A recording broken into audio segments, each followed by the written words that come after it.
আসসালামু আলাইকুম প্রিয় ভাই ও বন্ধুরা, থাম্বনেল দেখে বুঝতে পারছেন ভিডিও টপিকটা কি।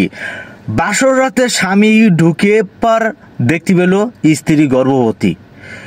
আজব একটা ওয়াজ নিয়ে আপনাদের মাঝে চলে আসছি। ওয়াজটা কন্টিনিউ শুরু থেকে লাস্ট অব্দি দেখুন। অনেক স্বামী চিন্তা করে একটা আদর্শবান মেয়ে আমি পেয়েছি, একটা আদর্শবান মেয়ে, একটা চরিত্রবান মেয়ে।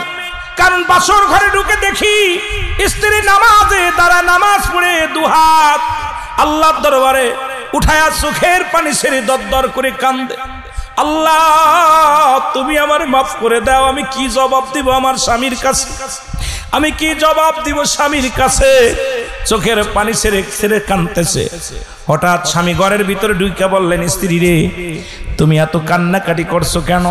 আজকে বাসর ঘর, আজকে দুজনের মিলন হবে, দুজন কথাবার্তা বলবো। আজকে তুমি আর আমি ঘরের মধ্যে, তুমি কেন কান্দো? তোমার কান্না দেখে আমার বড় মায়া লাগছে, তুমি কেন কান্দো? কয় স্বামী রে আমি আপনার কিসের জন্য কান্দি? আমার আল্লাহ মাফ করবে কি না? আপনার হক আমি নষ্ট করেছি। কয় কেবল বাসর ঘরে আসতে পারলাম না, কেবল বাসর ঘরে আসতে পারলাম না, তুমি আমার কি হক নষ্ট করলাম? কয় না রে স্বামী আমি ভুল করেছি, ভুলের খেসারত আমার আল্লাহ কি আমারে মাফ করবে?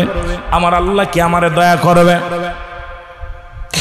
বাসর ঘরে স্ত্রী বলেন, স্বামী রে আমি আপনার কাছে অনুরোধ করি, আমি যদি আমার কথাগুলো বলি, গোপন কথা যদি বলি, আপনি আমাকে এখনই তালাক দিয়ে দিবেন, এখনই আমাকে বাদ দিয়ে দিবেন। আমি এটা বলে ভয় পাই না। আপনি আমাকে তালাক দিবেন, আমার কোনো কষ্ট নাই। আপনি আমাকে ছেড়ে দিবেন, কোনো কষ্ট নাই।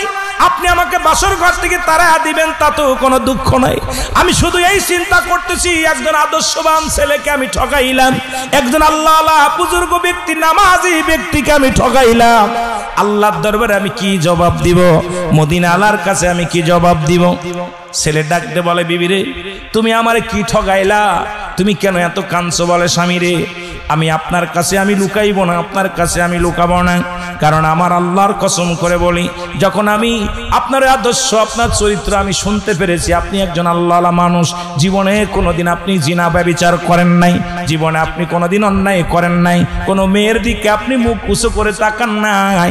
শুনেছি আশা পর আপনার যত আপনার ছোট বোন আমাকে বলেছে, কারণ আপনি এমন একটা আদর্শবান ছেলে। এই মহল্লার মধ্যে কোনো মেয়ের দিকে আজ পর্যন্ত আপনি আর নজরে তাকান নাই, কোনোদিন আপনি কোনো বাজে নজরে তাকান নাই। আপনি নামাজি, আপনি ইমানদার, আপনি আল্লাহওয়ালা। এ আমার স্বামী আমি ভুল করেছি, আমারে আল্লাহ মাফ করবেনি।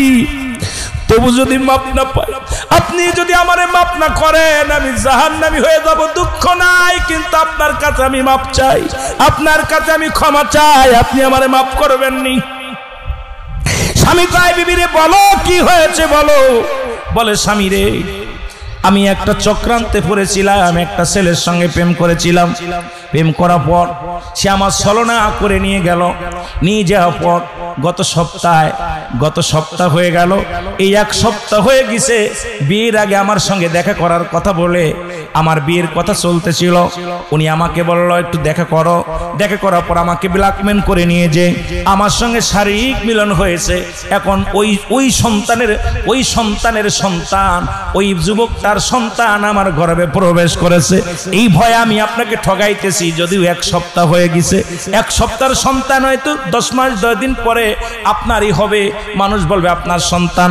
যদি 7 মাসও হয় মানুষ বলবে আপনার সন্তান, যদি 8 মাসও হয় মানুষ বলবে আপনার সন্তান। কিন্তু আমি যে আপনারে ঠগাইতেছি, আল্লাহর আদালতে আমি কি জবাব দিব? আমি মদিনার কাছে কি জবাব দিবে? এই ভয়ে আমি কাঁদতেছি। কারণ আপনার আমি ঠগাইলাম। আমি তো নিজে ভুল করেছি, আমি ইচ্ছাকৃত কোনো ভুল করি নাই। আমি ভুলের চক্রান্তের ভিতরে পড়ে গেছিলাম, আমি নিরুপায় হয়ে গেছিলাম। এই নিরুপায় হয়ে অপরাধ করে ফেলেছি, সেই অপরাধের ফসল আমার গর্বে। স্বামী রে এই কারণে আমি কি জবাব দিব? আপনার আমি ঠগাইলাম, আমার আল্লাহ কি আমারে মাফ করবে? আমার মদিনাওয়ালার দিদার কি আমি পাবো? কারণ আমি শুনেছি আমার নবী বলছে, অন্যের দোষটি ঢেকে রাখলে আল্লাহ তাআলা তার দোষটি ঢেকে রাখে। সুতরাং আমি আজকে স্বামী বলতেছে, ও বিবি আমার নবী বলছেন দোষটি যে ব্যক্তি ডেকে রাখে আমি তার দোষটি ডেকে রাখবো।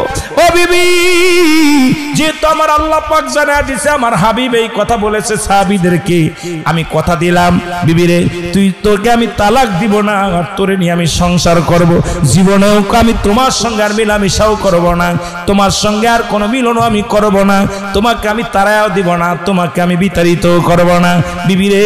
আর আমি কথা দিলাম এই কথাটা পৃথিবীর বুকে আমি আর কাউকে জানাবো না। জোরে জোরে বলো মারহাবা।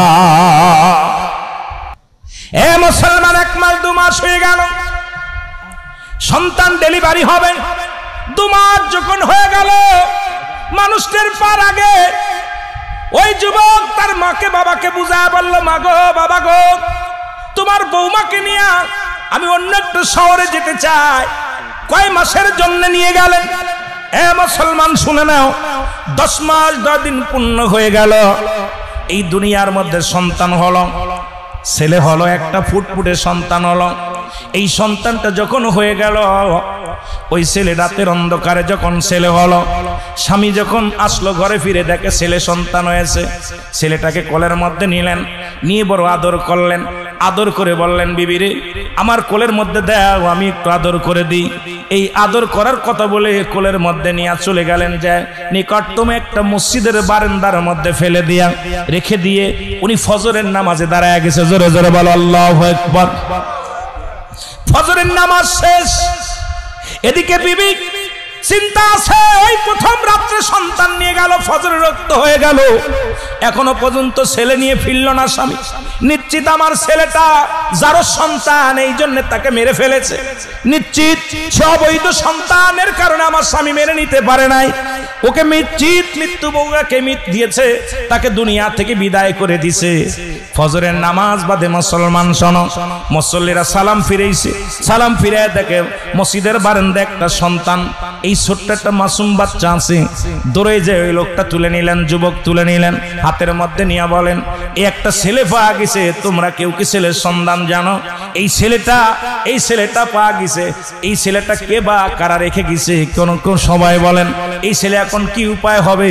যুবক বলেন, আপনারা যদি মনে কিছু না করেন, আমার বিবি আছে, আমারও ছেলে মেয়ে হয় না, যদি এই ছেলেটাকে লালন পালনের দায়ভার আপনারা আমাকে দেন, তাহলে আমি দায়িত্ব নিব, আজ থেকে এই ছেলের বাবা হইয়া লালিত পালন পালন করব। জোরে জোরে চিল্লায় বলেন মারহাবা। এ মুসলমান শুনে নাও, ছেলেটাকে কোলে সবাই বললেন, ঠিক আছে, যেহেতু এই মুসল্লি চাচা ছেলেটাকে দিয়ে দিলাম, ওর মানুষ করবে, লালন পালন করবে। সকালবেলা উনি দৌড়ে যে বিবিরে দিয়ে সবাইকে জানায়, গ্রামের মানুষ জানলেন, সবাই রে জানায় দিলেন এই সন্তানটা মসজিদে পাওয়া গেছে। কেউ তার যারো সন্তান বলতে পারলো না, ওদিকে বিবি কেউ খুঁটা দিতে পারলো না, কেউ অবাজান এই বিবি কেউ অসতী বলতে পারলো না। দৌড়ে যায় ডাক দে বলে, বিবি রে আমার দেরি হয়ে গেছে, এই নাও তোমার কলিজার টুকরা সন্তান। কয় স্বামী রে সারা রাত নিয়ে রাখলা?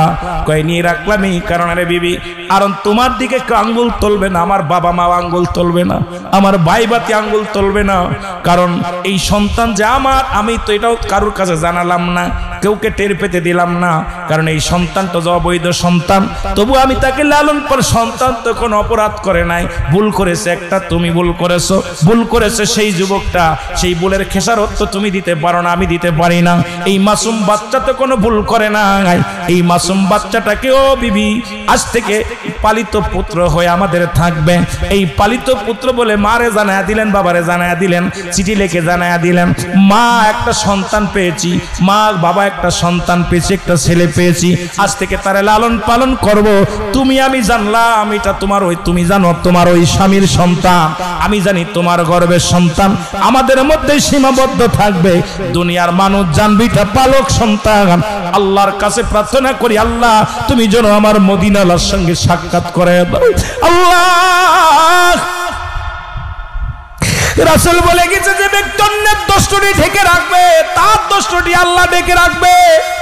সুতরাং আজকে এত বড় পাপ, এত বড় অন্যায় আমি ঢেকে রাখলাম, বিবি রে তোমার কাছে কিচ্ছু চাই না, তুমি একটু দোয়া করবা আমি যেন আমার মাওলার জান্নাত পাই, আমি যেন আমার রাসূলুল্লাহ দিদার পাই। ও মুসলমান শুনে নেন, এত সুন্দর ব্যবস্থা আজকে কোরআন হাদিস জানার কারণে। আর কয়েকদিন আগে দেখলাম বাংলার জমিনে ঢাকা শহরে কুকুরে বাচ্চার ও মুসলমান প্যাকেটের মধ্যে অবৈধ সন্তান ফেলে রাখছে, আর এই তাজা সন্তান অর্ধেক কুকুরে খেয়ে ফেলেছে, এখনো জীবিত রয়েছে। আর একটা দেখলাম এই অবৈধ সন্তানগুলো মুখে গাড়ের মধ্যে কামড় দিয়া কুকুরে নিয়ে যায়, ওই বাচ্চাটাও জীবিত। সন্তান তো কোনো পাপ করে নাই, সন্তান তো কোনো অপরাধ করে নাই। আপনার একটা ভুলের কারণে আপনি দুনিয়া থেকেও অশান্তির মধ্যে থাকবেন, ইয়াউমাল কিয়ামতের ময়দানে ওই জাহান্নামের অধিকারী হয়ে যাবেন। এই জন্য আমি বলবো উভয় পক্ষ কোরআন হাদিসের মাহফিলে বসতে হবে। যেহেতু আমরা কোরআন হাদিস শিখি নাই, কোরআন হাদিস জানি না, আমাদেরকে কোরআনের মাহফিলে হাদিসের মাহফিলে বসে ইসলামের জ্ঞান চর্চা করতে হবে। যে জ্ঞান চর্চা করলে দুনিয়ার মধ্যে হাজারো অন্যায় থেকে বাঁচতে পারবো, জিনা ব্যভিচার থেকে বাঁচতে পারবো, মূর্খতা থেকে বাঁচতে পারবো, রাসূলের প্রেম অন্তরে ধারণ করতে পারবো, আল্লাহর ভয় অন্তরে ধারণ করতে পারবো। ও মুসলমান শুনে নাও, আমার আল্লাহর অনুগত হতে পারবো, রাসূলের অনুগত হতে পারবো। জোরে জোরে চিল্লায়া বলা যাবে না মারহাবা।